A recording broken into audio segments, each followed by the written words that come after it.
The proclamation of the Word of God is in the first epistle of Peter, from chapter 1, beginning from verse 8 to 25.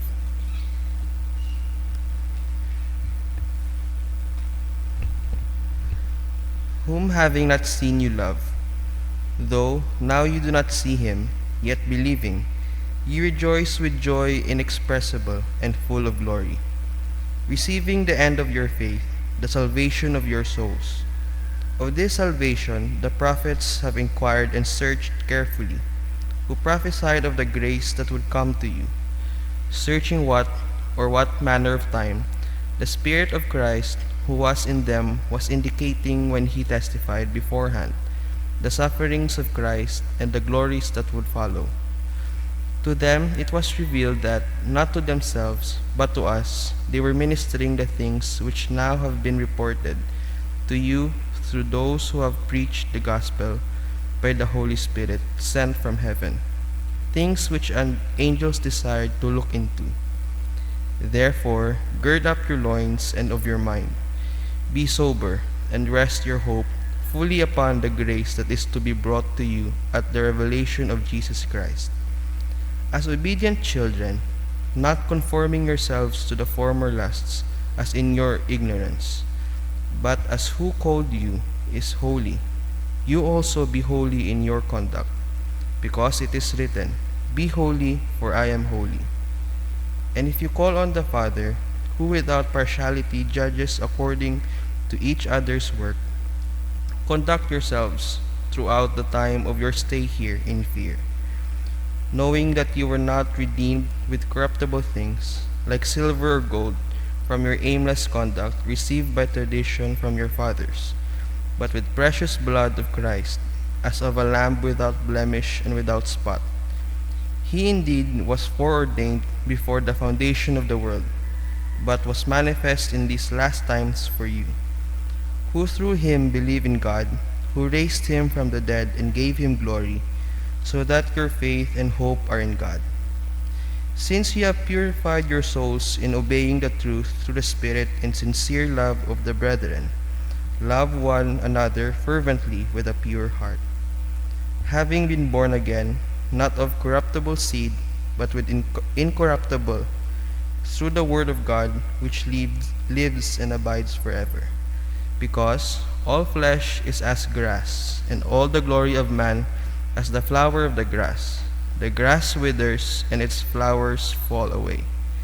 But the word of the Lord endures forever. Now this is the word which by the gospel was preached to you. The word of the Lord. Please stand for a responsorial psalm. Our responsorial psalm for this morning is taken from a portion of Psalm 147. Let your response be, Praise the Lord, Jerusalem. Together, Praise the Lord, Jerusalem. Praise the Lord, O Jerusalem. Praise your God, O Zion.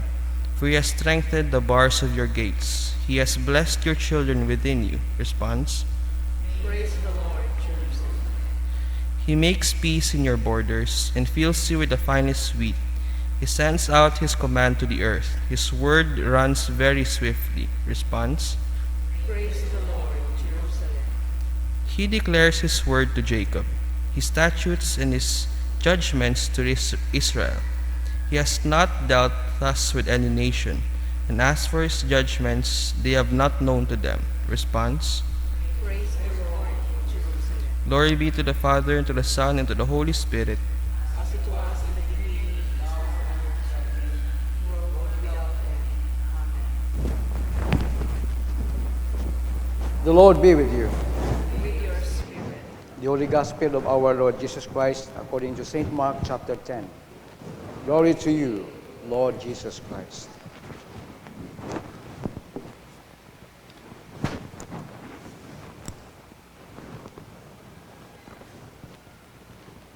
As they were in the way going up to Jerusalem, and Jesus went before them, and they were amazed.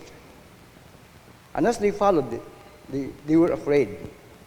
And he took again the 12, and began to tell them what things should happen unto him, saying, Behold, we go up to Jerusalem, and the Son of Man shall be delivered unto the chief priests and unto the scribes, and they shall condemn him to death, and shall deliver him to the Gentiles, and they shall mock him, and shall scourge him, and shall spit upon him, and shall kill him, and the third day he shall rise again.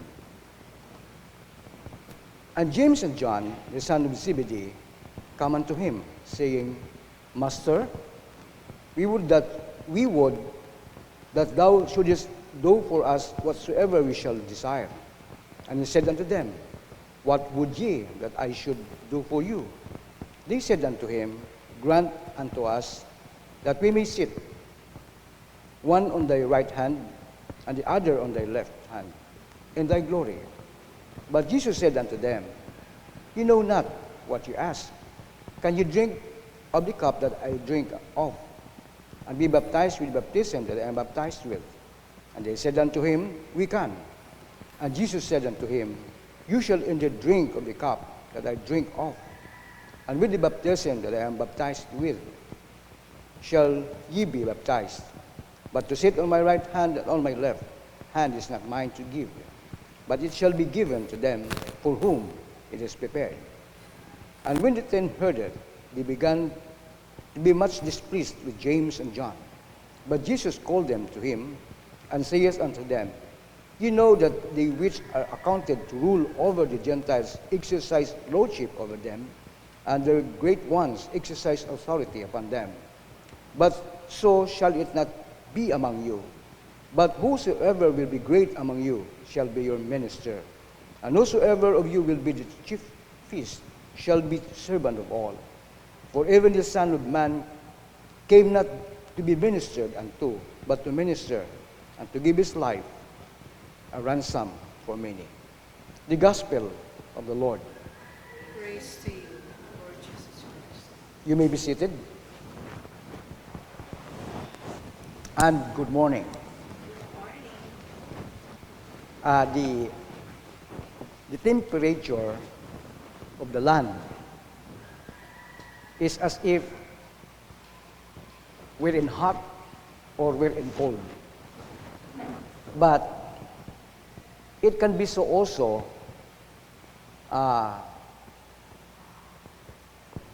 the thought of our mind and our heart, how can be part of that hot temperature and the cold temperature. It depends on us.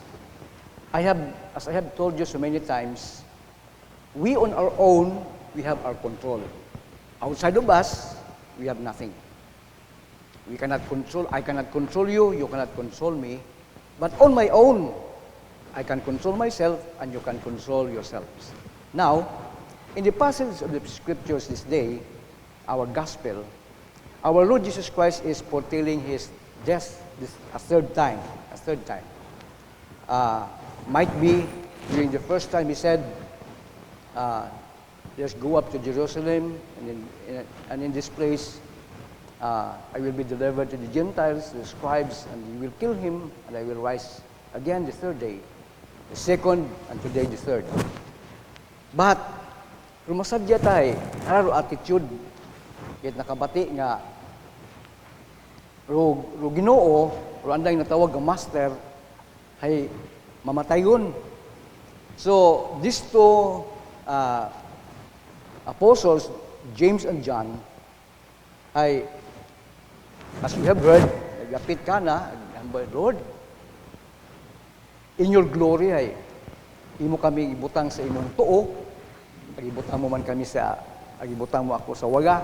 So, whoever of them will be in the right or in the left, ay, aban ni Ginoong Hesus ay kung mainom nyo man na ro ilimnan nga akong pag-inom. Gusto mong bago na sakripisyo ni Ginoong Hesus, agro baptism nga ako nga ginbautiso ka ako ay kung masarangan nyo ay inyo ron. Pero ro ibutang ka mo sa tuo ag sa waga ay bukod ako gatao. It has been prepared for those, for the two nga ginpreparahan nyo ta. Whoever it was, ay until today we do not know. Amen. But sigurado kita ako, the greatest of them all is no other than our Lord Jesus Haman, ay nakahambal sa scriptures. He is sitting at the right hand of the Father. Haman, hamat nagpungkoy mo, katoy, nakadistinct agi nga anak ako ng Kristo. Same thing with us, sa bagay. Haron si tatay, haron si nanay, nag-uunga. Ay, hindi kita magparihol batas at mga unga. Hindi kita magpariho. Mayuna kita kaon nga, ipakita kita ka ng love, ag respect. Mayuna matakaw, wa, taga-inato. Mayuna matangani ron nga, very silent. Ngani ay, kita nga ginikanan, ay kita naton do mga batasan kung mga unga because daily, as they grow up, ay kibahan naton sanda. Mahambal ko ngani sa akong mga apo, ay while nga iya kamukamon, ay you follow us. You display your love and your respect. Ay kung waong kamuya kamon, when you grow up, pagusto ta kamo, kabay makon nga inyong pagpagusto ay para sa Ginoo. Bukod sa inyong kaugalingon. This is what happened to James and John. Bangod na kabati sanda nga hindi man haus na maintindihan kung how will our Lord Jesus Christ rise up again. I just thought it was so. Mana mamatay yun imaura, ay sinundo, pero maging bantog ka na, or whoever will live. Maman sa pamilya, mamatay si tatay, mamatay si nanay, ay who will be the next to lead? Pero masadya ka ito mga Pilipino, ay we have that culture. No, bukon baga nga, kung sino ka maguwangan, ay imaw gidhagos do God minister. Everything in the family. But when it comes to hambang naton nga part yun, kung siin ka, kung ano imong hugay sa raya nga mga hinuguran at ginikanan ay it's up to the family to decide. But most of all, the partition must be equal. What yaban, what minus, except kung may understanding ag may agreement. So sa raya nga itong batian nga Ebanghelyo ay Ro pinakasinto kita kako ang karanga sa akong pag-intindi ay abisin o pataro nagbantog sa kalibutan o kung sa ano pa man bisan nga niya sa mga Bible characters, none of them can be greater than our God. Only our Lord Jesus Christ is the greatest of them all. Nga ni kita, nga na mga tumuo ay waman kita naga-strive na maging great yung kita, kundi ato ubraw na this is our part, do it well. This is your part, do it well. This is your task, do it well.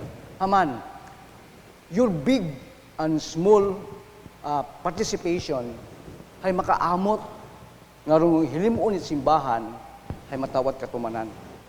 Might be no nga diin matari imo nga pwesto sa simbahan, diin matay imong task. Ay ubrahon itama imong ubrahon. Haman, hay, kung husgahan ka tawo, hay, tawo mo lang ron. Pero, ruga-approve na ay Ginoo. Ngani kung amat ay, niino ako, kung amat ay, nabumbanggi ko baga, well done, good and faithful servant. Kung amat, habang ako na good and faithful servant, well done, enter into the joy of your Lord, o kundi man, nabaliskad ko man, enter into the joy of your Lord because you have done well, good and faithful servant. So whichever of those, you must not think nga ikaw great because there is no other than greater than the Lord Jesus Christ. He Himself is the greatest of all. Ngani ay, kita ay aton piming intindihon nga do Lordship ni Ginoong Hesus katon hay duyon do atong gina-exercise nga authority.